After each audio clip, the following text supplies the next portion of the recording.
Very nice. Hey guys, welcome to That Pedal Show. Dan here. Mick here. Lovely. Have a guess what we're talking about this week? Drumsticks. Yeah. You'll see that we've got a bunch of Gretsch guitars. We do. It's cool. They are their own things. They really are. Why are we doing this? Dan and I use, most commonly, as regular viewers of the show will know, we use Fender guitars. Usually we have a Strat and a Tele that we use all the time, red and blue. Yep. And then we sort of use Gibson guitars with humbuckers for texture and interest. And then we've got a couple of other things. Interest authentic. Jazzmasters, Jaguars. You know, we've got the main bases covered. We also have a couple of Gretsches that we don't use as much as we should. And we've had quite a lot of requests going, what about Gretsch guitars then? So talking about the classic pickup types in Gretsch guitars, what kind of overdrives might work? I don't think have we ever done this before? Guitar specific thing? No, not specifically about the Gretsches. I mean, we've used... We talked about pickups, haven't we? Well, I remember when I first played this, and it was a revelation for me. There's a width. The frequency range in these guitars is absolutely massive. It's got the going down to the lower end of, you know, big full-bodied humbucker guitars up to Jazzmaster type fidelity. You know, It's a massive frequency range. So it can be challenging finding the right sort of gain sounds for it.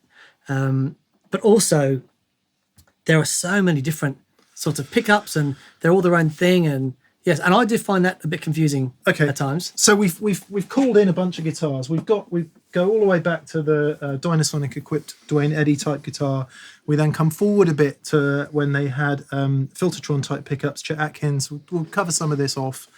We've got one solid body, even though all Gretsch solid bodies have been chambered, right? So they're not completely solid, as it were. And we thought it would be interesting to hear some of those guitars side by side and also play them next to the guitars you know and love from this show. So Strats, well, actually probably not Strat. Oh, it is there. Tele, 335, Les Paul, just to see where we are. Beautiful. So that is a 6118. 6118. Player's Edition anniversary. Yes. Yep. That you've had for 3 or 4 years? Yeah, 3 years. Yeah, so the thing that blew my mind about it, I'd always known about the clean... That thing. Amps we are using today, the Victory V40 Super Duchess 140. and 140, sorry, the Victory 140 Super Duchess. He got it right first time in the last video. Yeah. It's amazing. And then the matchless, glorious HC30 Angels singing. We thought it would be only right to get a bit of a tape echo involved as well for that, to cover that off. Yeah. So just to get the amps on their own.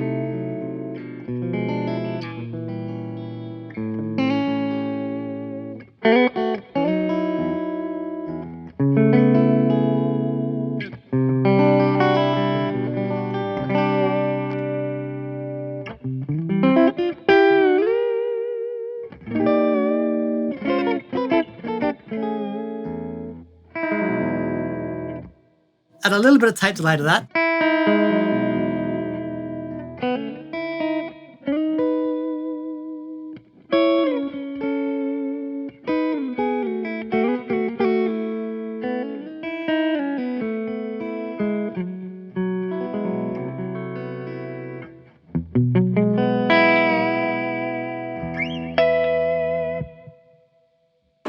So that's something that we've known Gretsches do. That, you know, it's such a beautiful sound. But when I heard this,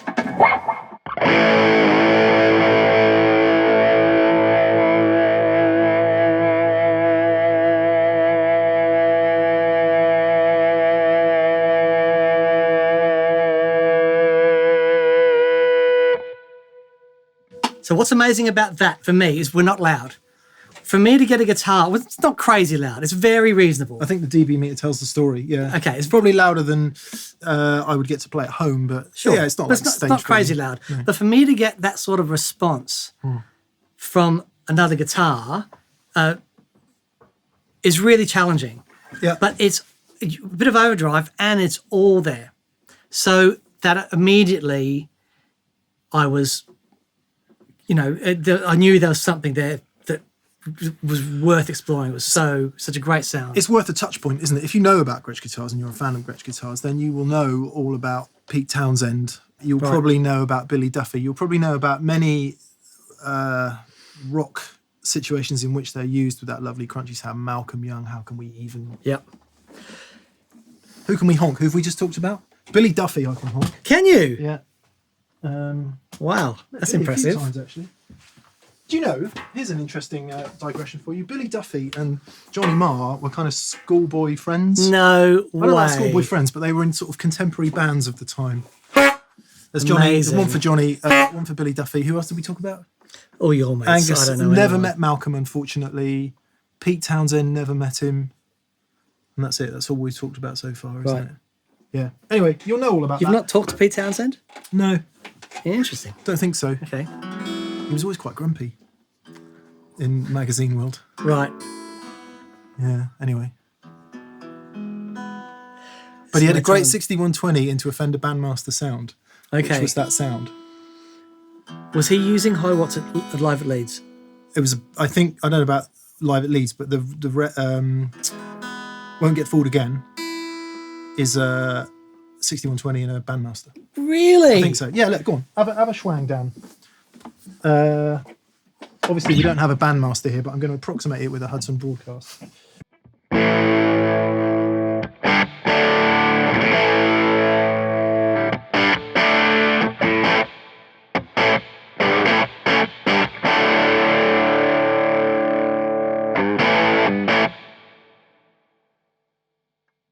Nice. It's not exactly the right no, thing, but that's, yeah, okay, wow. It's in the right game, isn't it?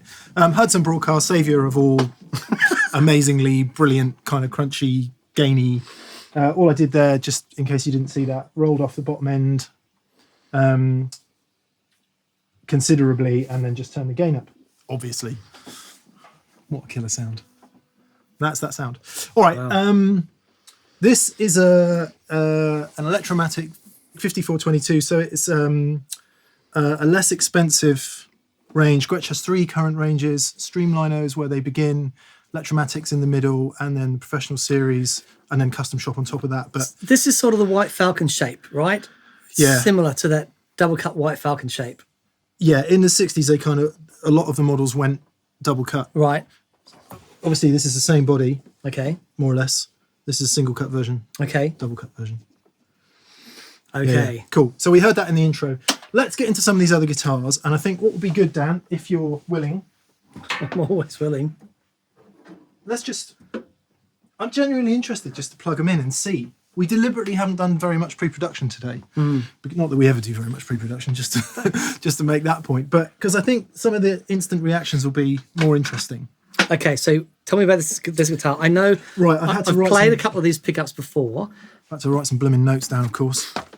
This is a Duane Eddy signature model. This is Right. a current Duane Eddy signature model, which is the 6120 body shape. 6120 body shape being interesting because that's the Chet Atkins body shape that came out in like 54, 55, which was a long time ago. And they originally had single coil de-almond DynaSonic pickups, Right. which sound quite different from those. Well, these are humbuckers. These are... Yeah. Yeah. Okay. So let's just have a listen to this and let's see where we go.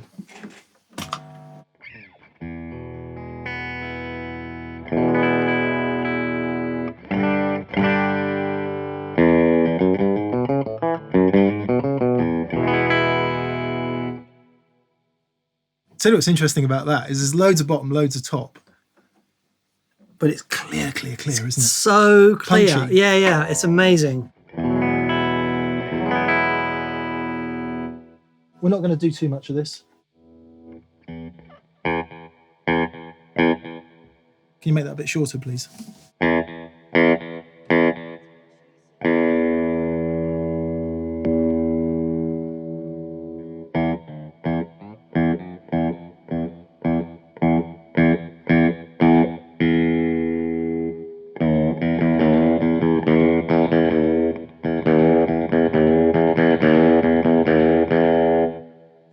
I'd just like to apologise to Duane Eddy, who we met now and we bumped into it now, and we won't do too much of that. But anyway, that's that sound, or at least it would be if he were playing it.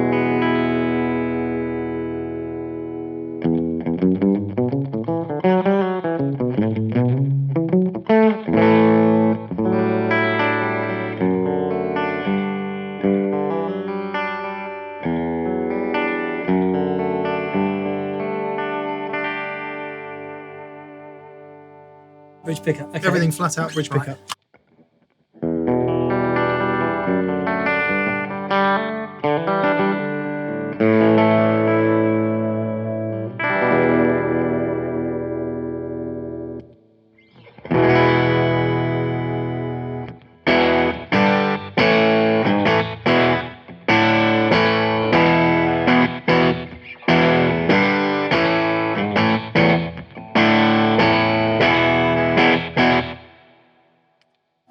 Can you quickly play the Jazzmaster? Can you just do that?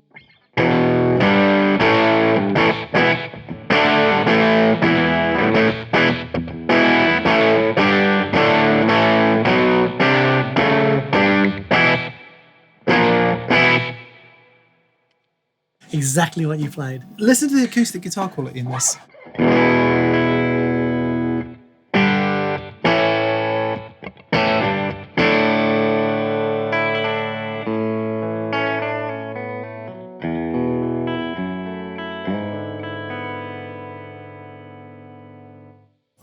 I don't know whether it's just because I'm hearing the attack of the plectrum on the strings.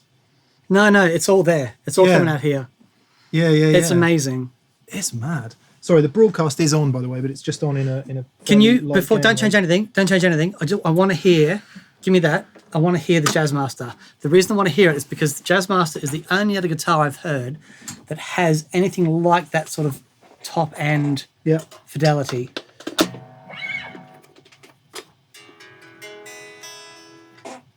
Okay, this is going to hurt, Okay. probably. Okay? Yep.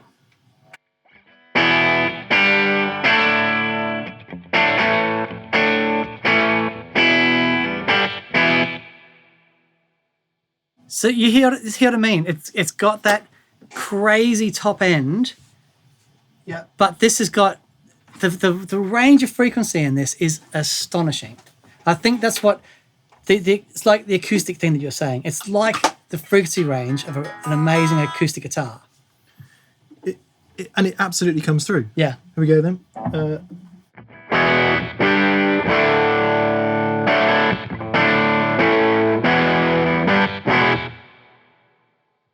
I could literally sit here all afternoon and do that with that sound. It's unbelievable.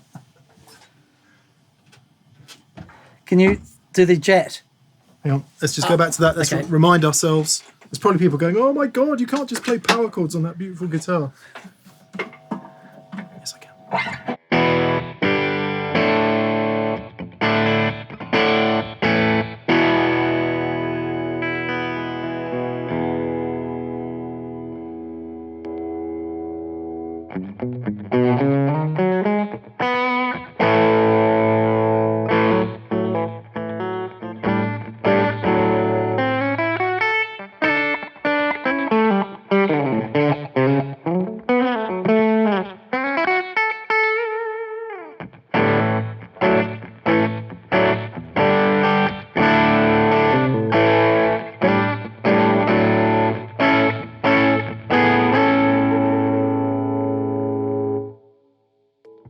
Has an addictive sound.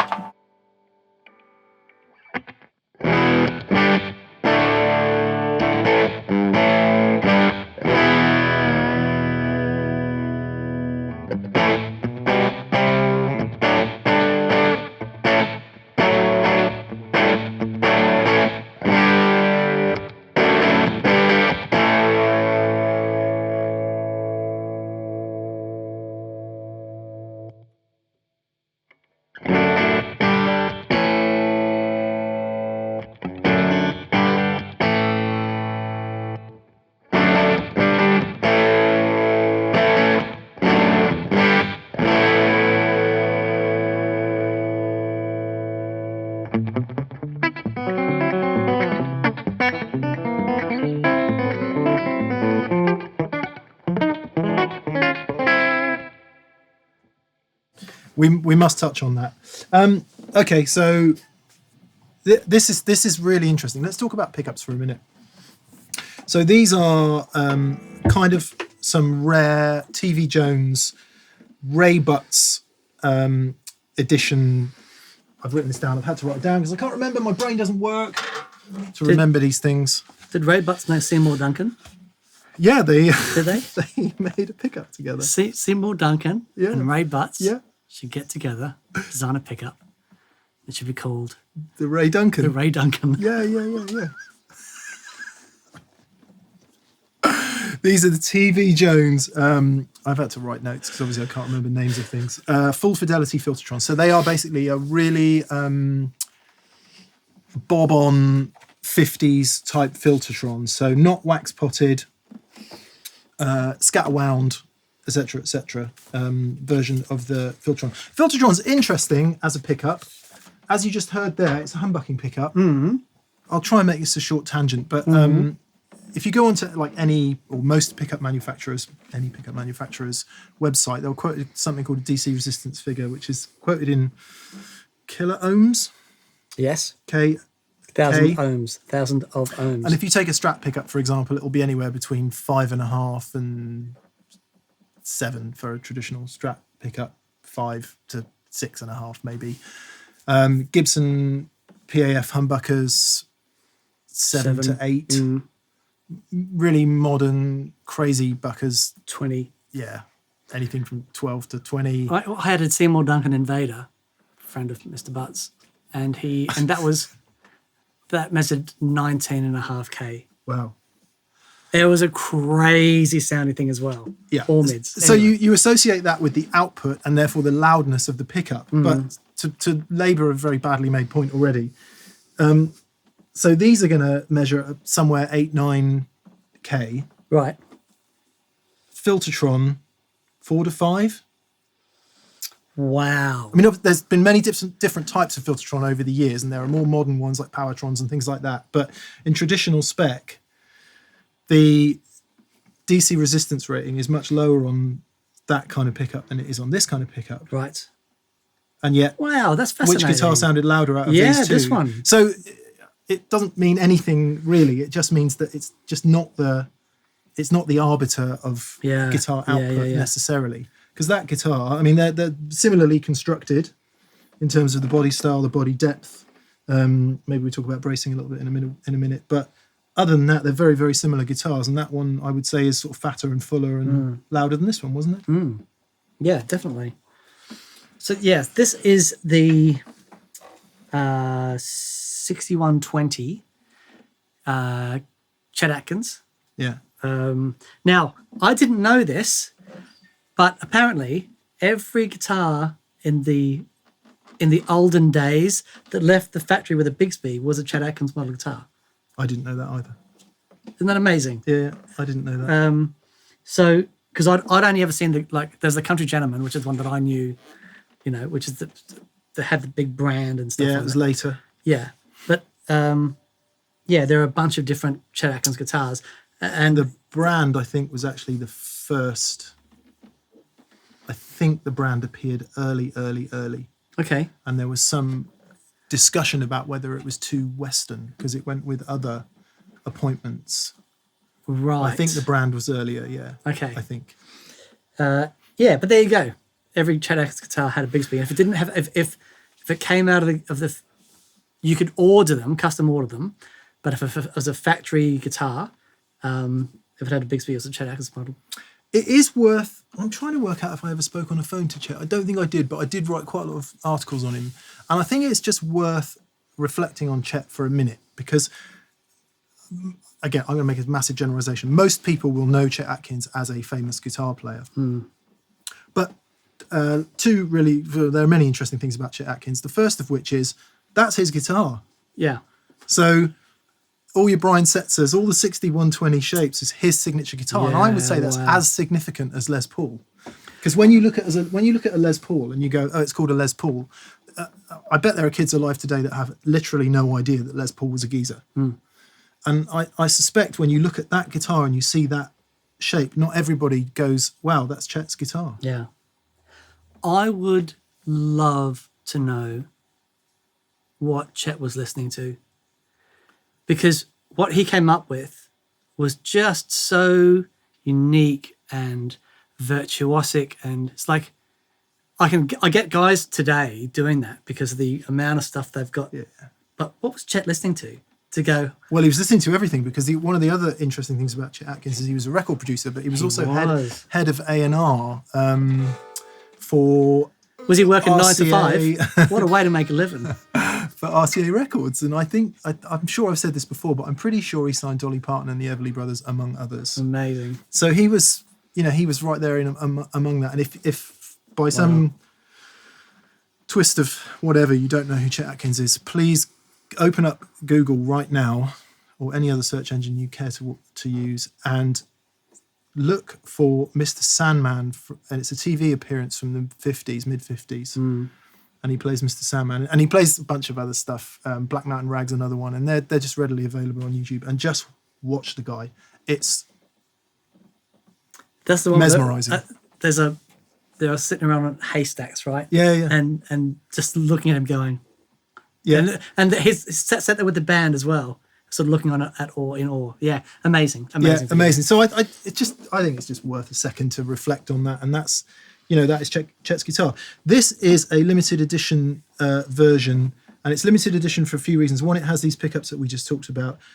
Secondly, it's got a lacquer finish. Sorry, quick. So these pickups are different to mine. These are the TV Jones, whereas mine are the Gretsch Filter'Trons. Yeah, they're by design the same thing, but these are kind of like I don't know. They're not wax potted, and they're more traditionally bob-on vintage Simple butts thing spec. Yeah. Okay. You can't let it go, can you?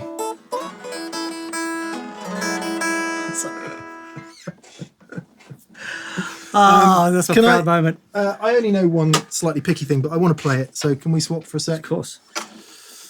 Let's just do this before we move on to much more distortion. Oh, I needn't have done that. You needn't have done that. Okay, fine.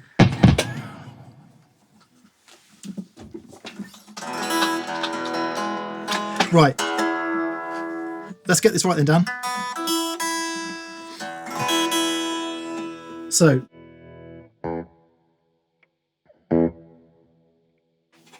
Less reverb. Less reverb. We want a killer echo.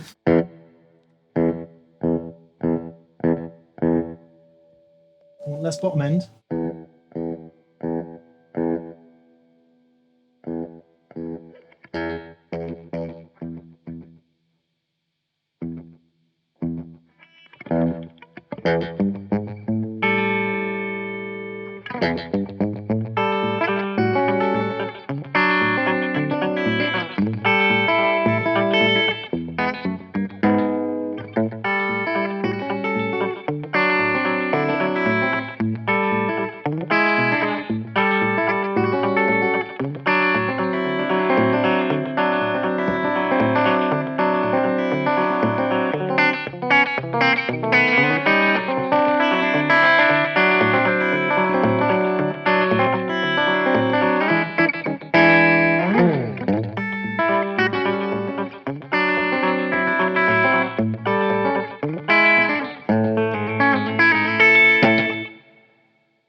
How did you do the less bottom end thing? Just wanted to play it. Took it off the broadcast. Okay.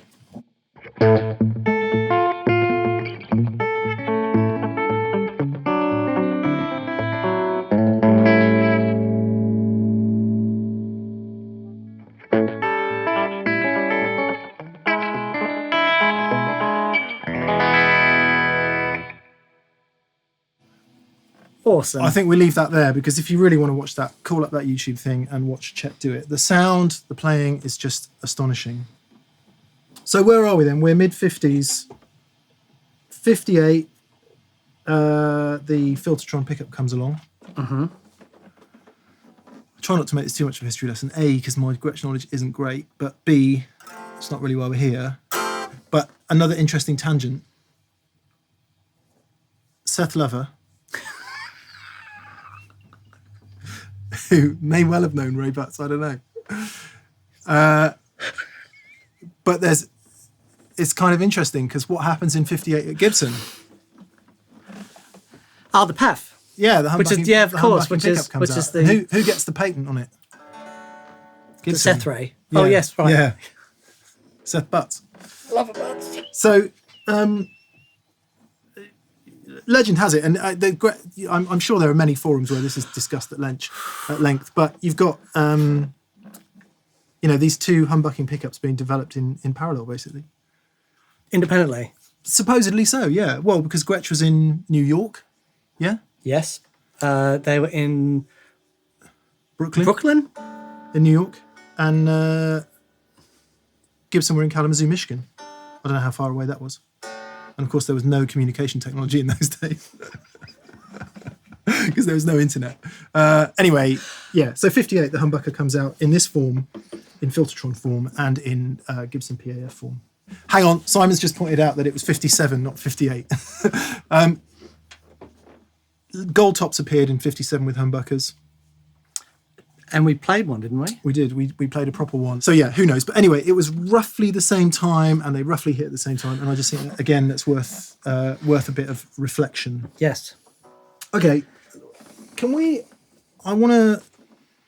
need to hear these hollow bodies against any other? No, because we heard it. We kind of heard it in the context of the 335, didn't we? Yep. That's the only other hollow body we've got. All the Gretsches. Let's talk about the not solid body. Oh, okay. So this is the Jet. Yeah, we've got to swap again. Okay. Across the streams, Dan. Don't cross the streams. Right. We're gonna cover the whole of Gretsch solid body history with one guitar. So this is a Jet. What's It is. It's a duo Jet? Duo jets are typically black. Right. Fire Jet's red. Red. Sparkle jets, sparkly. Was it, how many different colour sparkly Jets were there? I don't know. Okay. You can't. I don't know that. I don't What know the year is answer this to guitar? What I know is that in the early 1950s, all guitar manufacturers decided that this solid body thing might be a thing. Okay. And so Leo Fender gets his plank out, as it were. Don't know if he knew robots.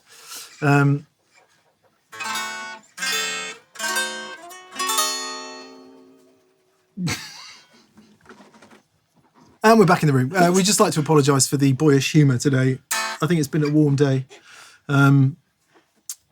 So they're experimenting with solid body guitars in the early 1950s, and what happens? Les Paul and Gibson get it together in 52, and then I think 53, 54 is where you start seeing this logo, thinner headstock, like all these things that presumably there were crossover periods. But yeah, so by the mid 50s anyway, Right. we have an ostensibly solid body guitar, but it's actually chambered. Oh, yes, of course. I've had it explained to me that Gretsch approached making a solid body guitar in the same way that the hollow bodies were made. Okay. So braced and stuff. But anyway, it's chambered, and the modern ones are chambered. And this is a modern one. It's a player's edition. Again, I'll have to write this down. I have a good brain for some things. You do? But yeah, okay, it's a BT Jet. BT is interesting because these are new pickups, Broad'Trons, Oh, yes. which are the same width as a like a PAF style humbucker. So anyway, let's have a listen. We've got some other guitars here that are sort of in this world. You shrank that, and I'm going to. That's good because I'm getting tired. It's bringing back bad memories of being a journalist.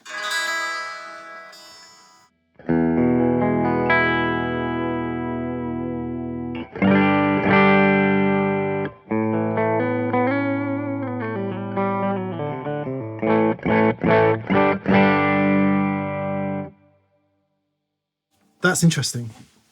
What are the strings like on that? Yeah, fresh. Are they? Yeah. Wow. Hey, that's been good. Not tuned, but fresh.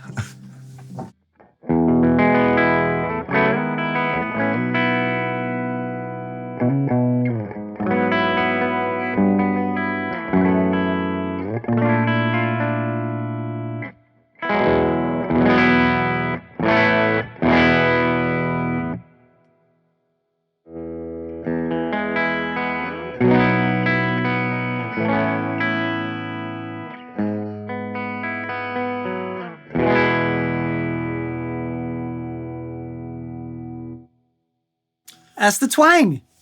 That's that top end Gretsch twang, and it's still got it in the solid body. It Solid-ish definitely body. has that. And what's interesting about that is these pickups, as far as I'm aware, it's a shame we don't have one to compare to, but are not as super high-endy chimey as your Filter'Tron. So it's designed to be somewhere between that and... But this is super low output humbuckers, Yeah. you know, and even, you know, this is obviously a very different guitar, but yeah, it's a whole different sort of fidelity thing with that going on over there. Get some love on.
So cool. So cool. Yeah, interesting. So obviously that's got the girth and This is so thick, but the mid-range, but the top end comes through even under gain, doesn't it? yeah. And so, okay. Normally in a guitar that has that much chime, I guess they call it the twang factor. Yeah. But with gain, it would be edgy and uncomfortable. But that is beautiful. I've always thought that about even like the standard Filter'Trons. I've always thought that there's like even though you've got the high end, it almost compresses in a way that's very musical. Yeah. And that gives you a bit like the old Pete Townshend sound. Right. Gives you that when the top end overdrives, it sounds really pleasant and nice. Yeah. Just want to do one last thing in terms of this shape guitar. I've got some gold foils. Oh, cool.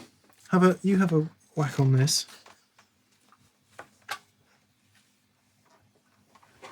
So clearly, constructionally, this is more similar to the Les Paul. Mahogany body, mahogany neck, pressed maple top, not a carved maple top, but pressed maple top. This is entirely different. This is an ash body and a maple neck, but I still think it's kind of interesting. Gold foil pickups. So what? I mean, I know nothing about gold foil pickups. I really don't. The only thing I know about them is the folklore, which is they appeared on a lot of guitars in the 50s. Mm-hmm. Tysco was a brand. K. Yeah, I honestly don't. My history's not good. Right. But I do know that they've kind of got a kick in the popularity stakes just recently, thanks to various people. I think like maybe Blake Mills, Roy Kuda, Auerbach. Okay, Auerbach. Do you remember that Ronin guitar I played at the Keeley stand a couple of years ago? Yeah, that had gold foils in it. Yeah. That was magic. I think traditionally they're pretty nasty, cheap things, but people seem to like them. Lola makes these, and yeah, that's honestly as much as I know. Okay. They do have kind of a unique thing.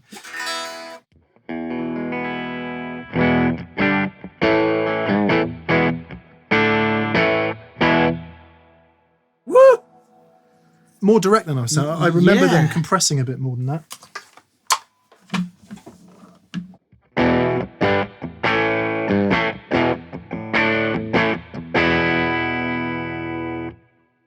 Let's get a bit of this going on.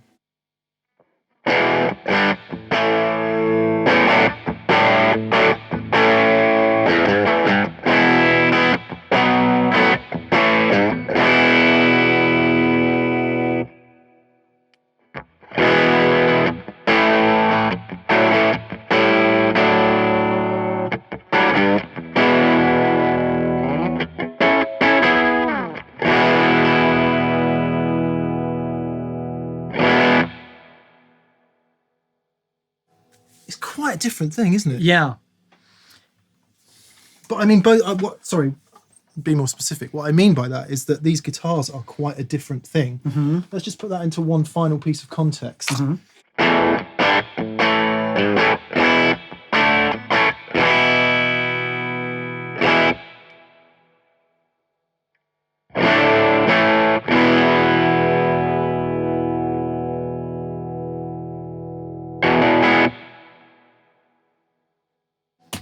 More compression.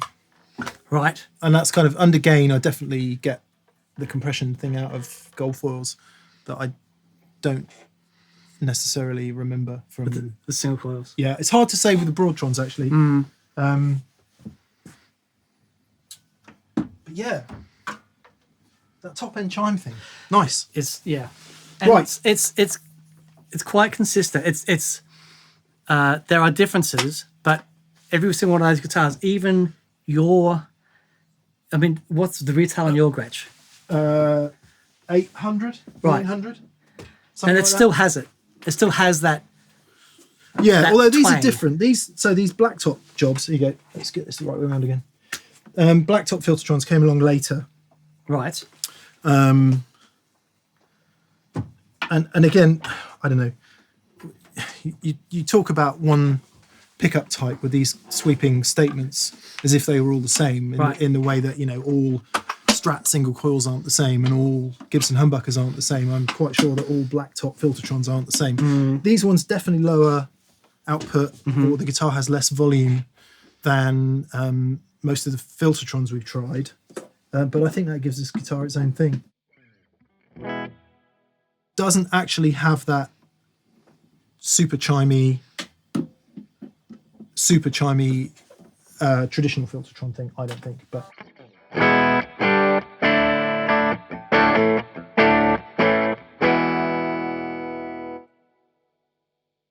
so what I can get away with on this guitar is pushing the gain a bit more. Right. Yeah, it's lower output, but it still has that top end thing. Yeah. It still has it. Clarity, maybe. Yeah, definitely. Definitely. Yeah. Let's just do that. Come on.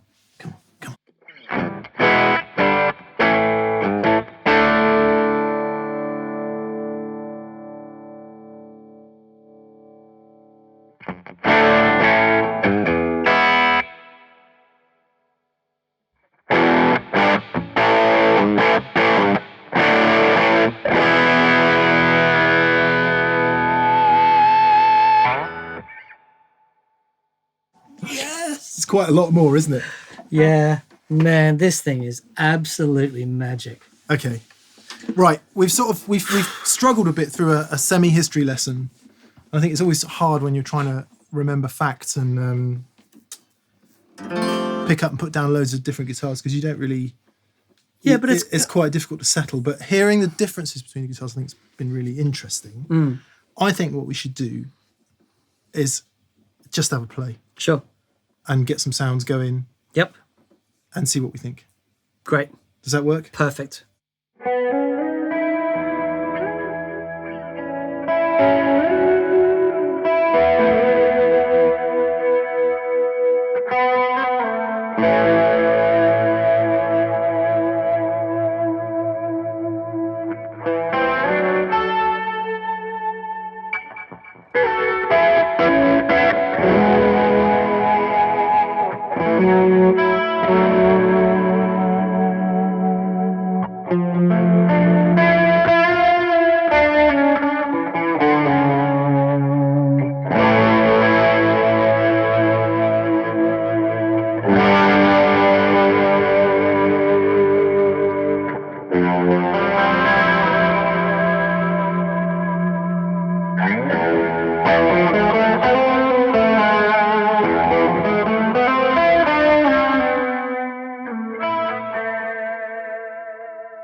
Sounds massive.